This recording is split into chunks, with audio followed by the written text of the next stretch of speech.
In an electrifying showdown set to unfold at the iconic Parc des Princes, Paris Saint-Germain, PSG welcomes Arsenal for the second leg of their UEFA Champions League semi-final. With a narrow 1-0 lead from the first leg, PSG aims to secure their spot in the final, while Arsenal seeks a momentous comeback to advance to the coveted match in Munich later this month. Kickoff is scheduled for 8 p.m. Greenwich Mean Time, and anticipation is building as fans from both sides gather, with thousands of Arsenal supporters attending a live screening at the Emirates Stadium. The atmosphere is expected to be charged, reflecting the significance of this clash, especially for Arsenal, who last reached the Champions League final in 2006. PSG's squad boasts a formidable lineup featuring Gianluigi Donnarumma in goal and a midfield anchored by João Neves, whose impact this season has been profound.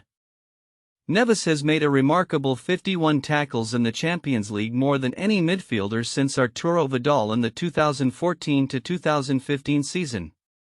His relentless pressing, over 756 high pressures, has positioned him as a pivotal figure for the French champions.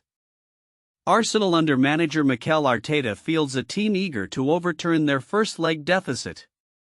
Arteta's men are bolstered by the return of Thomas Partey, whose experience in high-stakes matches could prove crucial. Declan Rice, who has demonstrated his ability to shine in pressure situations, expressed confidence in his team's ability to rise to the occasion, stating, "We're sure we can do it. We have proved that we can handle big situations." The stakes are high, particularly given that only two teams in Champions League history have come back from losing the first leg of a semi-final at home. However, Arsenal's recent triumph against Real Madrid in the quarter-finals serves as a testament to their resilience and capability to perform under pressure. Rice emphasized the need for his team to take bold steps, acknowledging, "It is a big step to take, and we're fully driven by the fact that there's a final 90 minutes away." Arteta, who has personal ties to PSG, having played for the club early in his career, is keen on leading Arsenal to a final that has eluded them for nearly 2 decades. He remains committed to instilling a sense of belief in his players, pushing for a performance that aligns with the club's ambitions. "This is not just where we want to be. We want to make the final," Arteta declared.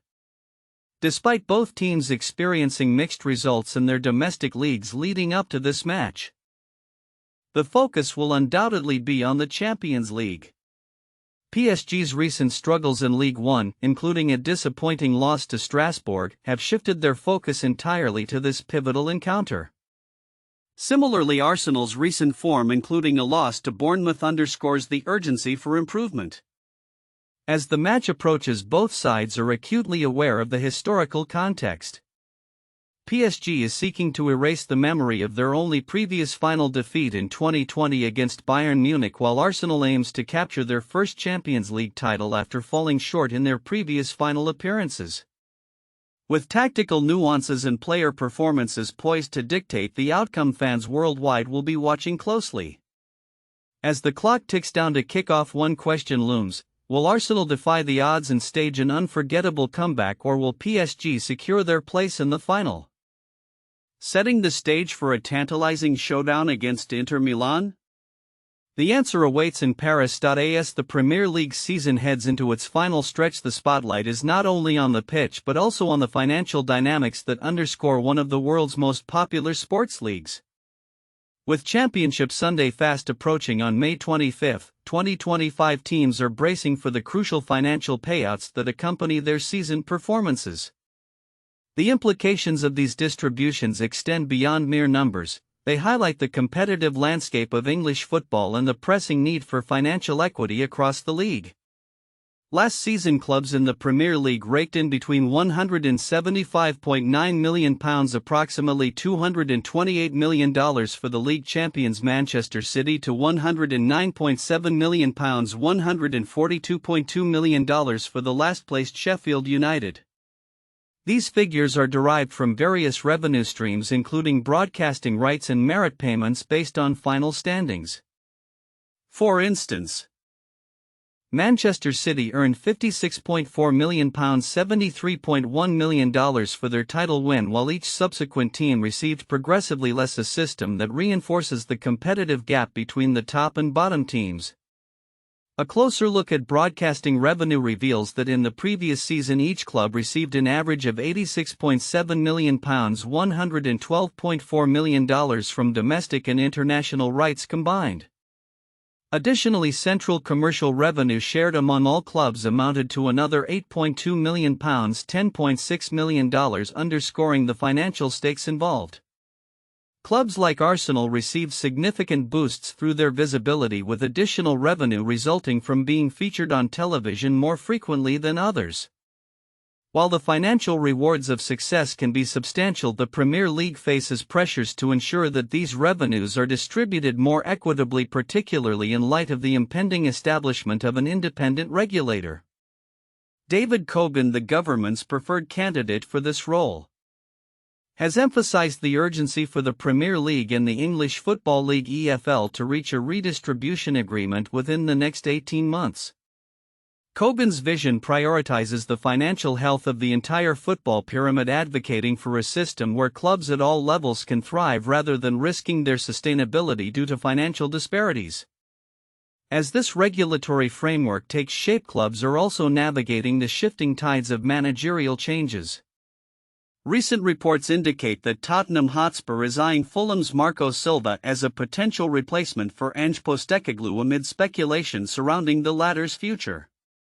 Silva, who has garnered attention for leading Fulham into the race for European qualification, now faces the prospect of a non-binding offer from Saudi Arabian side Al Hilal, complicating Tottenham's ambitions. This adds another layer to the ongoing narrative of managerial movements within the Premier League, where clubs are increasingly influenced by lucrative offers from foreign leagues, particularly the Saudi Pro League. The competition for top managerial talent underscores the evolving landscape of football, where financial incentives can sway decisions and impact team strategies. In conclusion, as the current Premier League season winds down, the implications of financial distributions, managerial changes, and regulatory oversight will undoubtedly shape the future of English football. The coming months will be crucial not only for clubs preparing for the next campaign but also for the overarching framework that governs the sport. With stakeholders advocating for a more balanced financial ecosystem, the potential for transformative changes looms on the horizon, promising to reshape the competitive landscape of one of the most storied leagues in the world. On May 7, 2025, the College of Cardinals convened in the Sistine Chapel to elect a new pope following the death of Pope Francis on April 21. This event has significant implications not only for the Catholic Church but also for Italian soccer, as the Vatican's location in Rome has prompted the Serie A to reschedule matches.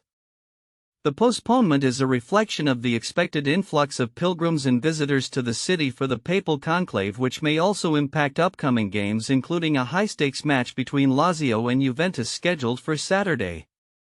The conclave, derived from the Latin conclave meaning with a key, ensures that the cardinals remain isolated from outside influences until a new pope is elected. This process, which involves a secret ballot requiring a two-thirds majority, continues until a consensus is reached. The last conclave, which elected Pope Francis in 2013, lasted just 2 days. But speculation suggests that the current election may take longer, potentially affecting the weekend's match schedule due to public security considerations. As the conclave unfolds, Serie A scheduling adjustments reflect a broader concern for public safety amid heightened crowds. Experts predict that the new pope could be elected as early as Thursday or Friday, but should the process extend beyond that, the Saturday match may need to be postponed as well. Currently, the Serie A schedule includes several key matchups with teams like AC Milan, Napoli, and Inter all vying for crucial points in their respective quests for European qualification. In a related development, AC Milan finds itself in the midst of a defensive crisis as the season draws to a close. The team has struggled with injuries and inconsistencies in its defensive lineup, employing nearly 20 different combinations this season, recognizing the need for reinforcements. Milan is reportedly targeting players to bolster its backline. Among potential signings are Christian Mascara, Coni de Winter and Mario Gila, with the club's decision-making influenced by the futures of current defenders like Fikayo Tomori and Malik Thaya, who are linked with moves away from the club. Milan's manager Sergio Conceicao is also faced with a rotation dilemma as he prepares for an upcoming match against Bologna. With just 3 games remaining in the league and a Coppa Italia final on the horizon, Conceicao must balance the need for victories with the imperative of keeping key players fresh. Notably, Rafael Leo will miss the Bologna match due to suspension, further complicating the team's attacking strategy. Christian Pulisic may also be rested, paving the way for Santiago Jimenez to take a central role in the attack. Meanwhile, defensive adjustments will likely see the return of Kyle Walker to the starting lineup, essential for maintaining solidity at the back. As the season nears its conclusion, the stakes are high for AC Milan, which is currently 6 points adrift of European competition qualification. The outcome of their remaining matches, particularly against Bologna and Roma, could determine their fate in both league standings and potential silverware in the Coppa Italia. The pressure is mounting, and with the looming threat of injuries, every decision made by Conceicao could have lasting ramifications on the club's ambitions. In conclusion, as the papal conclave unfolds in Rome and Serie A teams navigate the complexities of their schedules and player rosters, the intersection of religion and sport reveals the unique challenges faced by both institutions. The coming days will not only determine the next leader of the Catholic Church but also the fate of Italian soccer's elite, with fans eagerly awaiting the outcomes that will shape the future of the sport and its players.